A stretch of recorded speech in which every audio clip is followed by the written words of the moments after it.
واللاعب احمد عمران على طول تتلعب الكره العاليه، وادي هنا المساحه وحسن موسى وبرضه العرض.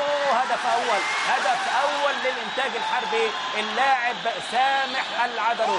سامح العدروسي من تسديده حسن موسى، ثم لقاها على طول بعد ما عادت من العارضه والعدروسي الى داخل الشباك. هدف دون رد، هدف للإنتاج الحربي. لسه المباراة هدف في مرمى النادي الأهلي، ولكن المباراة لم تنتهي بعد.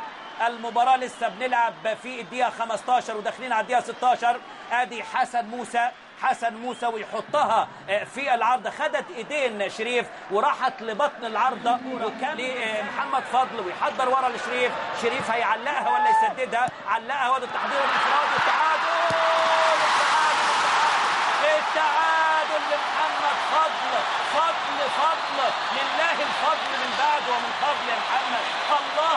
الله هدف التعادل رائع بارع، وجماهير النادي الاهلي عظيمه. هدف التعادل اهلاوي على طول. مش ممكن.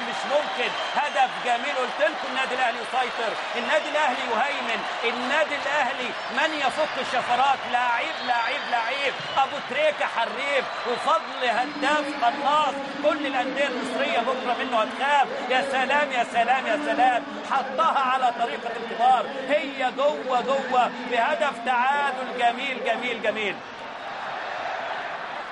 دقايق من عمر احداث الشوط، ودي ضربه الراس. روعه. لسه بنقول على طريقه كارل هانز رومينيجا، الهداف الالماني الكبير. محمد فضل بيقلده، محمد فضل يقتدي بيه. روعه.